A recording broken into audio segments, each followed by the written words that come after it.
শামশেরগঞ্জের বিভিন্ন এলাকা থেকে লক্ষ লক্ষ টাকা তুলে নিয়ে গা ঢাকা দিল সঞ্জয় নামের এক যুবক।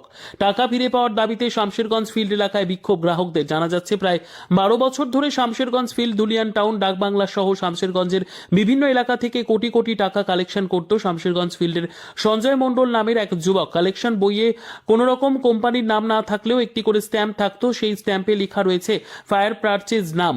মাসিক, দৈনিক ও সাপ্তাহিকভাবেই টাকা দিত গ্রাহকরা। কত টাকা নিচ্ছে আপন আপন পাসবুকে লিখে দিত সে। বেশ কয়েক বছর ধরে এইভাবেই কালেকশন করে ম্যাচুরিটি দিয়েছে সে। আবারও বহু গ্রাহকের ম্যাচুরিটির সময় হলে হঠাৎ প্রায় 9 দিন ধরে গা ঢাকা দিয়েছে যুবক সঞ্জয় মণ্ডল। বৃহস্পতিবার টাকা ফেরতের দাবিতে শামশেরগঞ্জ ফিল্ড এলাকায় বিক্ষোভ দেখানোর পাশাপাশি সাংবাদিকের মুখোমুখি হয়ে অভিযোগকারীরা বলেন, সঞ্জয় মণ্ডল কোথায় গা ঢাকা দিয়েছে তাকে উদ্ধার করুক প্রশাসন এবং গ্রাহকদের টাকা ফিরিয়ে দেওয়ার ব্যবস্থা করা হোক। এদিন গ্রাহকদের অভিযোগের ভিত্তিতে অভিযুক্ত সঞ্জয় মণ্ডলের বাড়ি যান সংবাদ মাধ্যমের কর্মীরা। যদিও বাড়িতে ঝোলানো রয়েছে তালা, তাকে বাড়িতে না পেয়ে তার মোবাইলে বারংবার যোগাযোগ করার চেষ্টা করলেও মোবাইল সুইচ অফ থাকায় তার কোনো রকম প্রতিক্রিয়া মেলেনি। উল্লেখ করা যেতে পারে, বিভিন্ন চিট ফান্ডের ঘটনার সাক্ষী রয়েছে রাজ্যবাসী। তারপরেও শামশেরগঞ্জে ব্যাঙের ছাতার মতো গজিয়ে রয়েছে এই ধরনের অবৈধ টাকা কালেকশন কোম্পানি।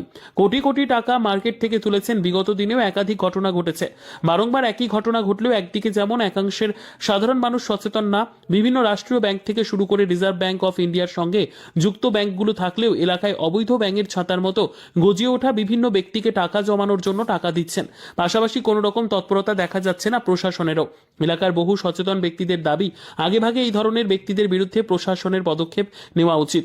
অবৈধভাবে যারা ব্যাঙের ছাতার মতো গজিয়ে রয়েছে তাদের বিরুদ্ধে কঠোর ব্যবস্থা গ্রহণ করুক প্রশাসন।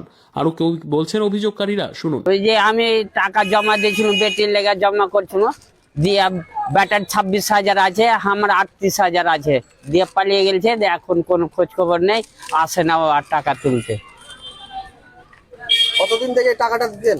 দিচ্ছি ধর লাগে 9 মাস চলছে। কটা করে দিতেন? 100 টাকা দিন।